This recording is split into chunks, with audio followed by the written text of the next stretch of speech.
Arts and culture is everything. It's the lifeblood of us as humans. Without it, everything from Netflix to the music we listen to the films we watch, everything comes from a creative point of view.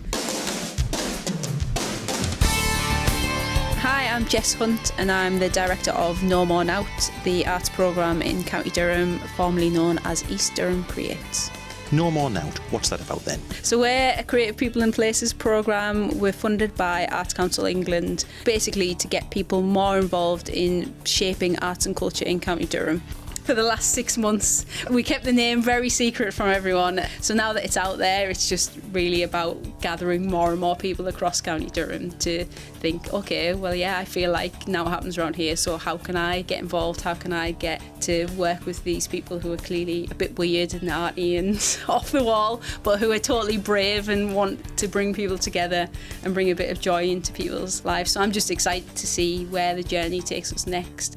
The communities that you work in, is it fair to say they're disadvantaged?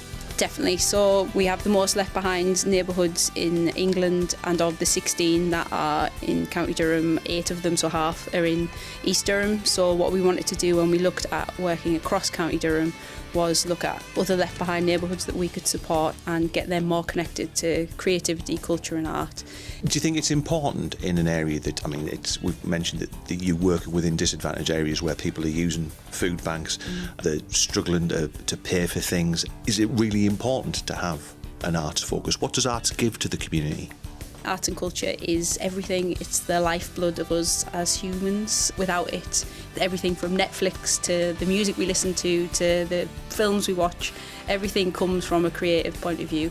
So I think particularly if you're living in a space where everything can feel overwhelming, where you're scared about where you're going to get your next meal from, if you have ways to distract you from that, to tell your story, to come together as a community, to feel more proud about the place you live or feel differently about the place you live, then that's something that arts and culture is quite uniquely placed to be able to do.